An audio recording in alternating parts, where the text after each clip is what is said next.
할렐루야.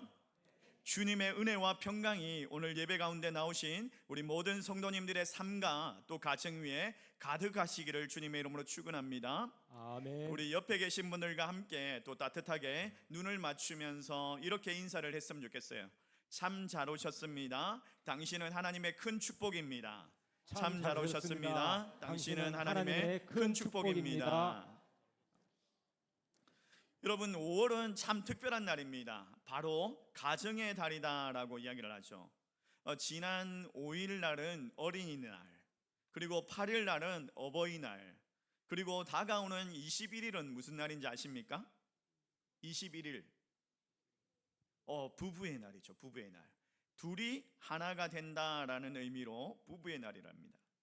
5월이 되면 자녀들에게 어린이날 선물을 주거나 용돈을 주거나 또 지갑에서 돈이 나갑니다. 그렇죠?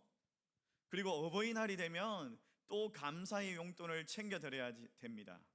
그래서 5월이 되면 우스갯소리로 지갑이 얇아지는 달이다, 어떤 분은 가정경제 파탄의 달이다, 이런 농담도 하시더라고요. 근데 지갑은 얇아져도 또 가족을 향한 그 사랑은 마음껏 표현할 수 있기 때문에 우리의 마음만큼은 어느 때보다 두툼해지는 그런 은혜의 달인 줄 믿습니다. 어느 마을에 크게 성공한 3명의 아들이 있었어요. 근데 어버이날을 맞이해가지고 홀로 되신 어머니에게 이제 어떤 선물을 해줄까 이렇게 고민을 하다가 이 성공한 자녀들이 선물을 해드리고 나서 서로 자랑하기 시작하는 거예요. 첫째 아들이 이렇게 이야기를 합니다. 나는 어머니가 편히 쉴 수 있도록 시골집을 아주 크게 멋진 2층짜리 양옥집을 지어드렸어 라고 자랑을 했어요. 둘째 아들이 또 질세라 또 자랑을 합니다. 형, 그건 아무것도 아니지. 나는 어머니가 시장 가실 때 어디 가실 때 편안하게 다니시라고 최고급 승용차를 전담 운전기사를 붙여가지고 그렇게 마련해드렸어 라고 그렇게 자랑을 한 거예요. 야, 이런 아들이 있으면 좋겠죠. 예. 와, 생각만 해도 기분이 좋지 않습니까? 그 막내 아들이 이제 또 콧방귀를 뀌면서 이렇게 자랑을 하는 거예요. 야, 형들은 효도를 그렇게 하는 게 아니지. 어머니가 성경 읽기를 얼마나 좋아하시는데 근데 요즘에는 눈이 어두워가지고 이 성경을 읽을 수가 없잖아. 그래서 나는 특별히 훈련받은 천재 앵무새를 무려 1억 원을 들여가지고 사가지고 그거를 갖다가 창세기부터 요한계시록까지 장절마다 다 외우게 해가지고 그 앵무새를 선물로 드렸어 라고 그렇게 자랑을 한 거예요.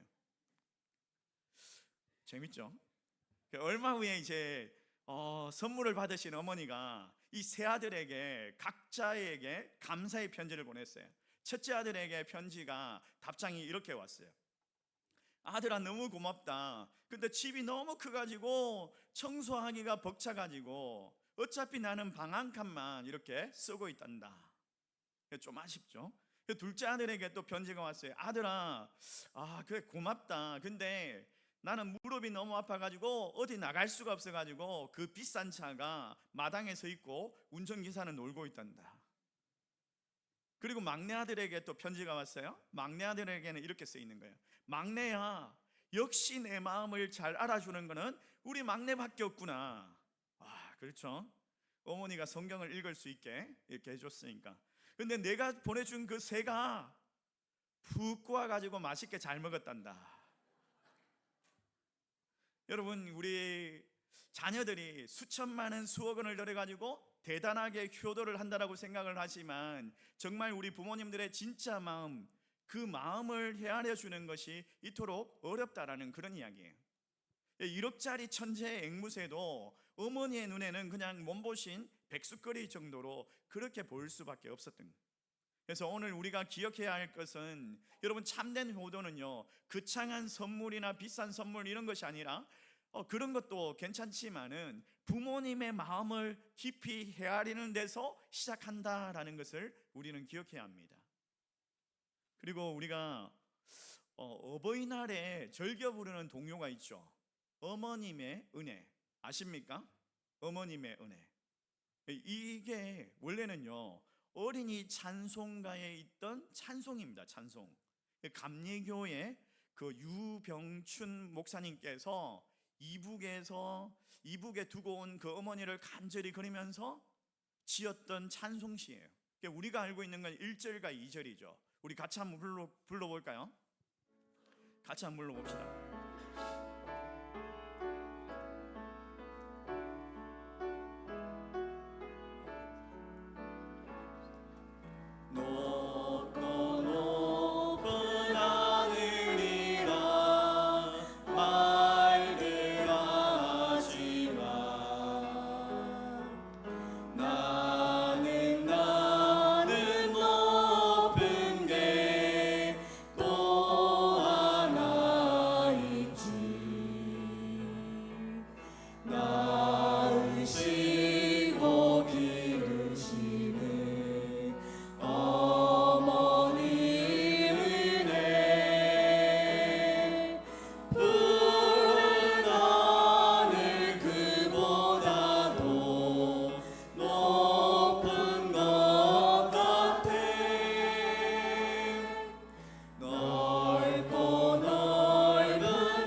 우리가 알고 있는 건 1절과 2절인데 여러분 3절에 보면요, 이게 신앙의 고백이 담겨 있어요. 3절에는 이렇게 되어 있어요.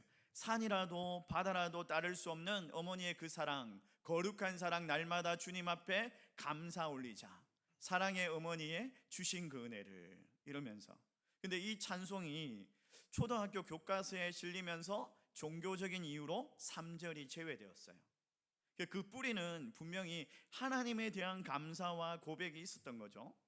또 우리가 잘 알고 있는 외국가도 마찬가지예요. 이게 원래는 찬송가였어요. 하나님이 보호하사 우리나라 만세, 이렇게 찬송이었는데 이게 국가에서 외국가로 불리면서 종교적인 이유로 하나님을 하느님으로 바꾸고 하느님이 보호하사 우리나라 만세, 이렇게 된 거예요. 초기에 우리나라의 기독교 교인들이, 인구는 그렇게 얼마 되지 않았지만 우리나라의 사회에 엄청난 영향력을 끼쳤던 거죠. 근데 안타깝게도 오늘날 기독교는요, 세상의 지탄을 받는 아픈 현실을 마주하고 있습니다. 이게 다른 누군가의 탓이 아니라 바로 나로부터 정말 하나님 앞에서 진실하게 서지 못하는 것, 여기서 시작되는 것 같아요. 그리고 그 진실한 마음에 그건 신앙의 회복은요, 다름이 아니라 가정에서, 또 부모님을 향한 우리의 그 마음과 태도에서 시작된다라고 봅니다. 그래서 이 아름다운 5월, 특별히 어버이 주일을 맞이해서 우리가 성경에서 말하는 참된 효도가 무엇인지, 그리고 부모님을 공경하라, 이 말씀에 대해서 깊이 묵상하고 또 함께 나누면서 은혜 받기를 소망합니다. 여러분, 3절이 제외되었던 그 가사, 산이나 바다라도 청량할 수 없는 어머니의 거룩한 사랑, 그 부모님의 허락하신 하나님의 은혜를 이루는데, 여러분 한번 기억해 보십시오. 왜 우리가 부모님께 공경하고 순종해야 됩니까? 여러분, 하나님 말씀 가운데 이 말씀을 여러분의 마음에 꼭 새겼으면 좋겠어요. 오늘 설교를 다 잊어버려도 이 말씀 하나만큼은 꼭 기억했으면 좋겠어요. 같이 한번 따라해 볼까요? 부모를 공경함이 곧 하나님을 경외함입니다. 부모를 공경함이 곧 하나님을 경외함입니다. 부모를 공경하는 것이 하나님을 경외합니다. 이게 성경이 말하고 있는 거거든요. 여러분, 구체적으로 우리는 어떻게 부모님을 공경하는 삶을 살아야 할지, 또 오늘 본문 속에서 룻의 그 위대한 신앙의 고백을 한번 살펴보면서 크신 그 은혜를 함께 나누기를 소망합니다. 첫 번째로 보니까 부모님의 마음을 깊이 헤아리는 자가 되어야 합니다. 여러분, 부모님의 마음을 깊이 헤아리는 자가 된다. 우리가 어떻게 부모님의 마음을 깊이 다 헤아릴 수 있겠습니까? 부모님들이 어릴 적에 속상하면 야, 네 같은 자식 키워봐라, 그러면 네가 좀 마음을 알 거다라고 이야기를 하죠. 정말 부모가 되고 나서 자녀를 낳고 길러보니까 그제야 조금 그 마음을 깨달을 수 있을 것 같아요. 부모님의 그 명목적인 사랑, 부모님이 베풀어 주셨던 그 은혜, 그걸 좀 기억할 수 있는 것 같아요. 여러분, 성경에 보면요, 부모님의 정말 크고 명목적인, 그냥 목적도 없어요, 그냥 아낌없이 주시는 그 사랑의 이야기가 너무나도 많이 나와요. 대표적으로 보면 다윗과 압살롬의 이야기를 우리가 볼 수 있습니다. 이 압살롬이 어떤 사람입니까? 압살롬이 다윗의 아들인데요, 그 아들이 암논이라는 자기 형을 죽였어요. 자기 형을 죽이고 도망을 갑니다. 여러분, 한번 생각해 보십시오. 암논이라는 아들은요, 다윗의 맏아들입니다. 첫째 아들입니다. 왕위를 이어받을 후계자입니다. 그러면요, 그 왕위를 이어받을 왕세자를 죽인 사람을 갖다가 군대를 풀어가지고 잡아와가지고 죽여야 되는 거 아닙니까? 벌을 줘야 되는 거 아닙니까? 근데 성경의 다윗의 마음은 이렇게 기록하고 있어요. 사무엘하 13장 37절 말씀, 사무엘하 13장 37절 말씀, 우리 같이 한번 읽을까요? 같이 읽습니다. 시작. 압살롬은 도망하여 그 술왕 암미홀의 아들 달메에게로 갔고 다윗은 날마다 그의 아들로 말미암아 슬퍼하니라. 그러니까 압살롬이 도망해가지고 그 술왕 달메에게로 갔고, 그러니까 자기 외삼촌에게 도망간 거죠. 외가댁으로 도망을 간 거예요. 근데 그렇게 아주 끔찍한 죄를 저지르고 도망간 그 아들을 다윗이 어떻게 합니까? 그의 아들을 날마다 슬퍼하니라. 압살롬 때문에 매일 슬퍼한대요. 39절 말씀에 보면 다윗 왕의 마음이 압살롬을 향하여 간절하니, 살인자 아들인데 그 아들을 간절히 그리워하고 있대요. 끔찍한 죄를 저지르고 도망간 자녀에게. 그런데도 그 아버지의 사랑은요, 이해할 수 없어요. 자기 자녀가 아버지의 그 가슴에 대못을 박았는데도 결국에는 끊어내지 못하고 품을 수밖에 없는 그 부모의 사랑. 근데 이거보다 더한 일이 또 있죠. 압살롬이 이제 나중에 용서를 받고 돌아옵니다. 용서를 받고 돌아왔는데도 불구하고, 아니, 그 아버지의 사랑을 몰라요. 그 용서를 몰라요. 그리고 반역을 일으킵니다. 왕위를 찬탈하려고. 그래가지고 다윗이 어쩔 수 없이 맨발로 울면서 도망을 치죠. 맨발로 울면서 도망을 칩니다. 그리고 그 반역을 진압하기 위해서 다윗의 군대가 모였습니다. 다윗의 군대가 모여가지고 전쟁을 하러 가기 전에 다윗이 군대 장관들에게 이렇게 부탁을 해요. 자, 사무엘하 18장 5절 말씀, 우리 같이 한번 읽을까요? 같이 읽습니다. 시작. 나를 위하여 젊은 압살롬을 너그러이 대우하라 하니. 여러분, 전쟁을 하러 가는데 이 압살롬에게 너그럽게 대해라, 압살롬을 좀 살려달라라고 그렇게 부탁을 하고 있어요. 아니, 이 아들이 죽을 죄를 저지른 아들 아닙니까? 암논이라는 형도 죽인 아들이고 아버지에게 칼을 겨눈 반역자인데, 이런 아들을 갖다가 살려달라고 이야기를 하고 있어요. 이 다윗의 그 아버지의 마음, 청량할 수 없는 그 부모님의 사랑을 담고 있지 않습니까? 여러분, 우리가 이 사랑을 어떻게 알 수 있겠습니까? 부모가 되고 나니까 그나마 조금 알겠더라고요. 부모가 되고 나니까. 그럼 이 사랑을 어떻게 보답할 수 있을까? 이게요, 거창한 걸 필요하지 않아요. 한 청년이 어머니에게 이렇게 물었어요. 어머니, 저는 잘해드리는 것도 없는데 뭐가 이렇게 좋으십니까? 라고 이야기하니까 그 어머니가 웃으면서, 얘야, 부모는 그저 자녀가 잘 산다는 소식만 들어도 행복하단다. 여러분, 부모의 마음이 그런 거 아니겠습니까? 큰 선물, 그게 필요한 게 아니라 이 자녀가 잘 산다, 이런 짧은 안부 한 통, 그 전화 한 통만으로도 기뻐할 수 있다, 그런 것 아니겠어요? 여러분, 오늘 이 시간에 혹시라도 이제 어버이날 선물도 하고 전화도 드리고 이렇게 했겠지만, 혹시라도 미처 못하신 분이 있다면 부모님께 전화 한 통 드리고 가지고, 어머니 낳아주셔서 감사합니다, 사랑합니다. 아버지 낳아주셔서 감사합니다, 사랑합니다. 이렇게 따뜻한 말 한마디 은혜에 보답할 수 있기를 그렇게 바랍니다. 감사의 말을 여러분 마음에 담아주지 말고 표현하셔야 돼요. 우리 모두 그 마음을, 부모님의 마음을 깊이 아릴 수 있는 믿음의 자녀 되시기를 주님의 이름으로 축원합니다. 두 번째로 보니까 이 부모의 말씀에 기쁨으로 순종하는 자가 되어야 합니다. 여러분, 10계명 5계명이면 어떻게 됩니까? 10계명 5계명이 부모를 공경하라. 자, 출애굽기 20장 12절 말씀 우리 같이 한번 읽어봅시다. 시작. 내 부모를 공경하라. 그리하면 내 하나님 여호와가 내게 준 땅에서 내 생명이 길리라. 부모를 공경하라. 신약 성경의 사도 바울도 이렇게 이야기해요. 에베소서 6장 1절, 2절, 3절 말씀 우리 같이 한번 읽어봅시다. 시작. 자녀들아, 주 안에서 너희 부모에게 순종하라. 이것이 옳으니라. 내 아버지와 어머니를 공경하라. 이것은 약속이 있는 첫 계명이니 이로써 내가 잘되고 땅에서 장수하리라. 여러분 여기 보십시오. 부모를 공경하라라고 하면서 축복이 있어요. 어떤 축복이 있냐면 내가 잘되고 땅에서 장수하리라.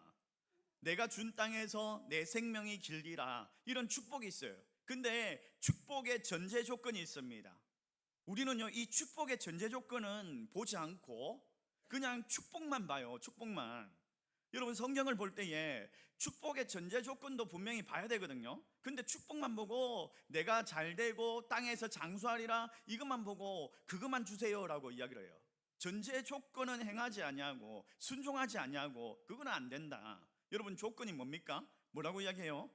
부모를 공경하라고 이야기해요. 부모에게 순종하고 공경하면 어떻게 한다? 내가 잘되고 땅에서 장수할 수 있다는 거예요. 전제 조건이 있습니다. 전제 조건이 분명히 복을 받을 수 있는 조건이 있다고요. 그걸 해야지 이런 복을 주신다라고 성경이 이야기하고 있습니다. 제가 말하는 게 아닙니다. 성경이 분명히 이야기하고 있어요. 여러분 공경하다 이 단어가 어떤 뜻이냐면 히브리어로 카바트라는 단어예요. 카바드라는 단어예요. 이 단어가 무겁다라는 단어입니다. 무겁다. 그러니까 부모님을 공경한다는 말은요, 부모님의 존재나 부모님의 말씀을 가볍게 여기지 않는 거예요. 그 말씀을 무겁게 존귀하게 여기는 거예요. 대우하는 거예요. 여러분 성경이 이 복을 누린 대표적인 사람이 있어요. 성경에 보니까 바로 이삭이죠. 이삭이 보니까 장수를 했고 이삭이 보니까 이 땅에서 잘 되는 복을 받습니다. 자, 창세기 26장 12절 13절 말씀 우리 같이 한번 읽어볼까요? 같이 읽습니다. 시작. 이삭이 그 땅에서 농사하여 그 해에 100배나 얻었고 여호와께서 복을 주심으로 그 사람이 창대하고 왕성하여 마침내 거부가 되어. 여러분 그냥 한 배, 두 배가 아니라 100배, 30배, 60배가 아니라 100배의 축복을 받았대요. 마침내 거부가 되었대요. 그것뿐만 아니라 이삭이요 장수의 복을 누리는데 창세기 35장 28절 말씀에 보면 이삭의 나이가 180세라. 180세라. 엄청나게 오래 살았죠. 어떻게 이런 복을 누렸죠? 말씀처럼, 에베소서에 나오는 말씀처럼, 출애굽기에 나오는 말씀처럼 부모님에게 순종했더니 이 땅에서 잘되고 장수할 수 있는 복을 누리더라는 거예요. 여러분 우리가 이삭의 이야기를 잘 알고 있지 않습니까?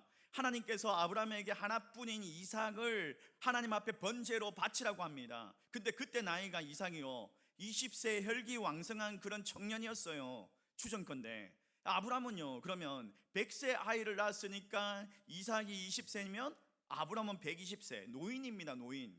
여러분 120세와 20세 청년이 싸우면 누가 이길까요? 당연히 20세가 이기죠. 그런데도 불구하고 창세기 22장 9절 말씀 한번 보십시오. 자, 같이 한번 읽어볼까요? 같이 읽습니다. 시작. 아브라함이 그곳에 제단을 쌓고 나무를 벌려놓고 그의 아들 이삭을 결박하여 제단 나무 위에 놓고. 여러분 그 늙은 아버지가 그렇게 이해할 수 없는 행동을 하는데도 불구하고 이해할 수가 없어요. 상식이 아니에요. 이거는 상식이 아니에요. 그런데도 그 힘센 청년이 밧줄에 결박당해가지고 그 제단 위에 올라갑니다. 그 제단 위에 올라가요. 반항하지 않고 그냥 스스로 순종하는 것처럼 그렇게 보이지 않습니까? 이삭이 그렇게 아버지에게 순종했어요. 그랬더니 누렸던 복이 말씀대로 그냥 100배의 축복, 장수의 복, 하나님께서 허락하시다는, 이게 성경에 나오는 이야기예요. 제가 하는 이야기가 아니라. 여러분, 우리가 신앙생활을 하면서 조건을 무시하고 축복의 결과만 바라볼 때가 너무 많습니다.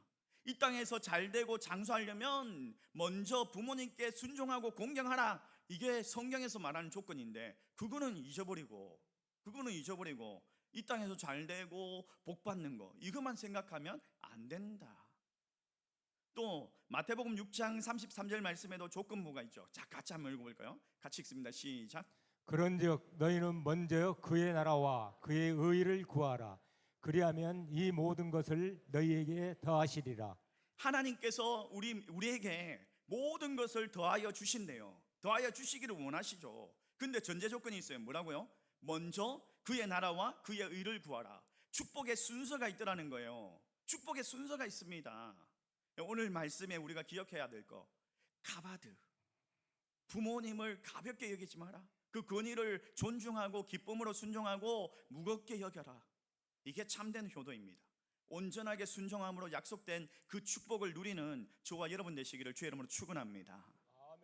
또 세 번째로, 그 부모님의 삶을 끝까지 책임지는 자가 되어야 합니다. 여러분, 이 룻기를 보십시오. 흉년을 피해가지고 모압으로 그 룻의 가정, 나오미의 가정이 이주를 합니다. 이사를 가죠. 근데 그 모압으로 이주를 해가지고 거기서 잘 살면 좋은데 더 큰 비극을 당해요. 남편 엘리멜렉이 먼저 병들어서 죽었습니다. 그리고 두 아들이 이제 결혼을 했습니다. 모압 여인들과 결혼을 했는데 그 두 아들마저도 대를 잇지 못하고 죽어버린 거예요. 이방 땅에서 시어머니와 또 두 며느리, 이방 여인이 남았어요. 모압 출신의 며느리 두 가부가 되었어요. 세 가부가 남은 거죠. 근데 이런 절망 가운데서 나오미는요, 고향 베들레헴으로 돌아가려고 합니다. 그러면서 며느리들에게 친정으로 돌아가서 새로운 인생을 살아라 라고 권면을 합니다. 그랬더니 한 명은 가고 한 명은 남았어요. 그 한 명 남은 사람이 룻인데, 룻이 뭐라고 대답합니까? 자, 오늘 우리가 읽었던 말씀이죠. 16절 말씀 우리 같이 한번 읽어봅시다. 같이 읽습니다. 시작. 룻이 이르되 내게 어머니를 떠나며 어머니를 따르지 말고 돌아가라. 강권하지 마옵소서. 어머니께서 가시는 곳에 나도 가고 어머니께서 머무시는 곳에서 나도 머물겠나이다. 머물겠나이다. 그리고 또 있어요. 계속. 어머니의 백성이 나의 백성이 되고 어머니의 하나님이 나의 하나님이 되시리니. 어머니가 가는 곳에 나도 가고 어머니의 하나님이 뭐라고요? 나의 하나님이 될 것입니다. 남편도 없는 시댁입니다. 우리 며느리들이 이런 이야기 하죠. 시자가 들어가는 건 안 먹는다, 이런 이야기도 하고 그렇게 싫어하는 그런 시댁입니다. 근데 아무런 소망도 없는 그 늙은 시어머니, 그 곁을 끝까지 지키겠다고 위대한 결단을 하고 있어요. 여러분, 베들레헴으로 돌아온 이 룻의 행동을 한번 보십시오. 룻이요, 그 늙은 시어머니를 복양하기 위해서 남의 밭에 가가지고 하루 종일 허리를 굽혀가지고 이삭을 줍습니다. 아침부터 저녁까지 주운 이삭을 모아가지고 시어머니를 매일마다 배불리 대접을 합니다. 이방 여인입니다. 근데 그토록 지극정성으로 시어머니의 삶을 끝까지 책임졌어요. 그 공경의 결과 어떻게 됩니까? 우리가 잘 알고 있죠. 하나님께서 룻의 인생을 크게 높이십니다.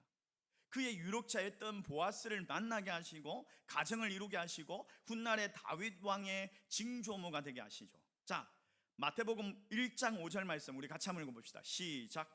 살몬은 나백에서 보아스를 낳고 보아스는 룻에게서 오벳을 낳고 오벳은 이세를 낳고. 다윗의 조상뿐만 아니라 예수 그리스도의 그 족보에 이방 여인 중에서 가장 최고의 영광을 얻는 그런 여인이 되지 않습니까? 이 놀라운 은혜의 비결이 어디에 있습니까? 끝까지 부모님을 책임지고 공경했던 그 순종에 있던 거예요. 사랑하는 성도 여러분, 우리가 이제 어떻게 살아야 할까요? 어떻게 부모님을 공경해야 될까요? 여러분, 참된 책임, 끝까지 부모님을 안고 가는 거예요. 육체적인 필요를 채워드리는 것을 넘어서 우리 어머니의 하나님이 나의 하나님이 되실 것입니다라는 이런 고백, 부모님의 그 영적인 구원까지도 곁에서 책임지는 거예요. 부모님의 그 연로하시고 그 약한 몸을 정말 책임지면서 끝까지 든든한 버팀목이 되어 주시길 바랍니다. 여러분, 이번 어버이 주일을 맞이해가지고 부모님의 삶을 끝까지 책임지고 공경하시길 바랍니다.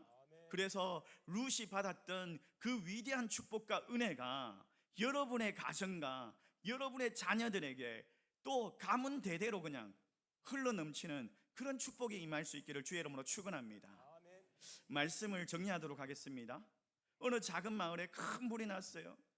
그 집에 그 작은 집에 큰 불이 났는데 집이 막 불길로 휩쓸려요. 사람들이 들어갈 수 없게 됐어요. 근데 어머니가 잠깐 볼일 보러 나온 사이에 아이를 낳고 나왔는데, 아이가 자고 있었는데 그 불길 속에 아이가 있는 걸 생각하고 망설이지도 않고 그냥 뛰어들어가 가지고 그 불 속에서 그 아이를 안고 나왔어요. 그 안고 나오는데 어머니가 부상을 당한 거죠. 화상을 당한 거죠. 얼굴과 두 손에 심한 화상을 입고 그냥 흉측하게 일그러져 가지고 그렇게 되었어요. 세월이 흘렀습니다. 아이가 사춘기가 되었습니다. 소년으로 자랐습니다. 근데 철없는 이 아들이 화상으로 일그러져 있는 이 어머니의 그 얼굴과 손이 그냥 너무 창피한 거예요. 그래가지고 친구들을 집에 데려오지도 않고 어머니를 그냥 숨어 있게 하고, 어머니가 창피해가지고 친구들이 보면은 그 어머니 아니라 하고 이러는 거예요. 어머니가 어느 날 이 아이에게 눈물을 흘리면서 조용히 입을 열었습니다. 아들아, 참 미안하다. 내 얼굴과 내 손이 이렇게 흉측해진 것, 이건 내가 아주 어릴 적에 집에 불이 났는데 그때 너를 살리기 위해서 그 불길에 들어갔다가 나오면서 이렇게 다친 거란다. 내 생명보다 너를 더 사랑했기 때문에 남아있는 영광의 흔적이란다 라고 그렇게 이야기를 해주었어요. 그제서야 그 아들이 그 사실을 알고 어머니의 그 일그러진 두 손을 잡고 그냥 통곡하면서 회개하면서, 여러분, 그 흉측한 그 손들, 우리 어머니의 그 눈가에 이마에 그런 주름들, 이게 가장 사랑의 그런 표시 아닙니까? 흔적 아닙니까? 예? 그런 헌신과 희생이 담겨있는 그런 손과 그런 얼굴 아닙니까? 마찬가지로 십자가의 사랑, 하나님께서 우리를 사랑하셨던 그 흔적 아닙니까? 예수님께서 이 땅에 오셔가지고 양손과 양발에 못으로 박히시고 옆구리에 창으로 찔리면서 참혹한 그 상처들, 세상 사람들은 그 십자가를 흉악한 저주로 또 형벌로 조롱하지만은 우리는 압니다. 그 상처가 불덩이 같은 지옥에 들어가야 되는, 형벌에 들어가야 되는 나를 살리신, 산이라도 바다라도 다 갚을 수 없는 하나님 아버지의 크신 사랑이라는 걸 우리는 알죠. 우리를 살리기 위해서 예수님을 죽기까지 우리를 사랑하시고 순종하게 하셨던 그 하나님의 사랑, 그 하나님의 사랑도 여러분, 우리 어머니, 우리 아버지의 그 흔적을 통해서 알 수가 있습니다. 우리 어머니의 그 주름진 얼굴, 그친 손을 보면서 우리를 길러내기 위해서 평생 헌신하신 그 거룩한 사랑의 흔적을 보면서 우리의 십자가의 사랑을 알 수가 있다고요. 어머니의 사랑도 모르면서 십자가의 사랑 흔적, 그걸 말할 수가 없는 거죠. 그 흔적을 기억하기 위해서는요, 여러분, 하나님의 사랑 알기 위해서는 어머니의 사랑, 부모님의 사랑도 알아야 돼요. 그게 문제예요. 사랑하는 성도 여러분, 이번 어버이 주일에 십자가의 은혜를 다시 마음에 새기기를 원합니다. 그러기 위해서 여러분들이 정말 그 부모님의 사랑과 그 흔적을 기억하시길 바랍니다. 그래서 룻과 같이 육신의 부모님의 마음을 깊이 헤아리고 또 기쁨으로 순종하고 끝까지 책임질 수 있기를 바랍니다. 그래서 나아가서 정말 참된 우리의 부모님 되시는 우리 하나님 아버지를 온전하게 경외하고 우리의 가정이 대대로 하나님의 은혜와 축복을 누리는 그런 복된 믿음의 명문 가문이 될 수 있기를 주님의 이름으로 간절히 축원합니다. 우리 말씀을 생각하면서 찬송합시다.